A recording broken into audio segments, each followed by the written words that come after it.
வாழ்க வளமுடன். ரிபுகீதை அத்தியாயம் 7 ஒரு சின்ன அறிமுகம். வழிபடுபவன் யார்? வழிபடப்படுபவன் யார்? அர்ப்பணிக்கப்படுவது யாருக்கு?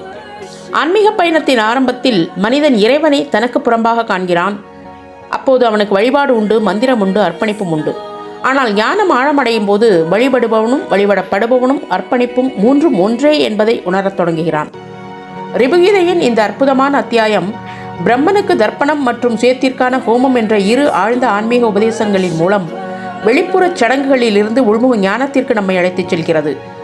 நீர் அர்ப்பணிப்பது மட்டும் தர்ப்பணம் அல்ல, அகந்தையை அர்ப்பணிப்பதே உண்மையான தர்ப்பணம் என்றும், இங்கு நெருப்பில் பொருட்களை இடுவது மட்டும் ஹோமம் அல்ல, நான் என்ற தனித்தன்மையை ஞானத்தையில் அர்ப்பணிப்பதே உண்மையான ஹோமம் என்றும் வலியுறுத்துகிறது.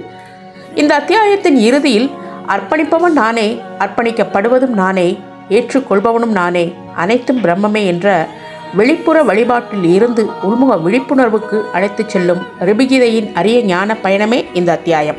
பாடல் எண் 11. அனைத்தும் பிரம்மமே, அதைத் தவிர வேறு எதுவும் எங்கும் இல்லை. நான் உறுதி கூறுகிறேன், நானே அது. இதில் எவ்வித சந்தேகமும் இல்லை.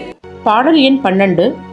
நீ என்பது போன்ற ஒரு பொருளோ, அது என்பது போன்ற ஒரு பொருளோ, ஒருபோதும் அப்படி ஒன்றும் இருந்ததில்லை. நான் தூய பிரஞை மட்டுமே. பாடல் எண் 15. எனக்கு காணப்பட வேண்டிய எதுவும் இல்லாததால் நான் எப்போதும் பார்வையாளன் அல்ல, பிரம்மனின் இயல்பே நான். பாடல் எண் 16.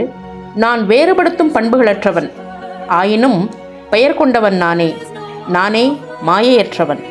பாடல் எண் 25. நான் சத்தியமும் ஞானமும் மட்டுமே, நான் சத்தியமும் ஆனந்தமும் மட்டுமே, நான் வரையறுக்கப்படாத இயல்புடையவன்.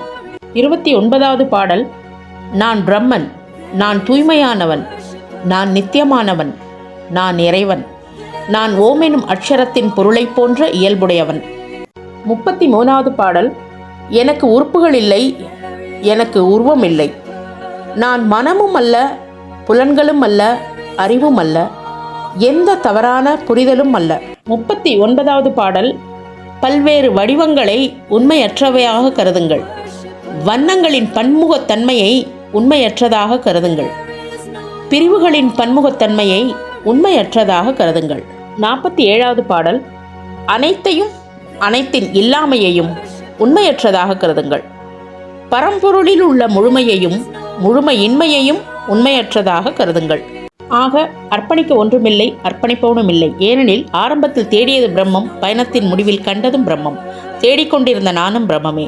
தர்ப்பணத்தின் நிறைவு சரணாகதி, சரணாகதியின் நிறைவு ஞானம், ஞானத்தின் நிறைவு பிரம்மமாகவே நிலைத்திருப்பது.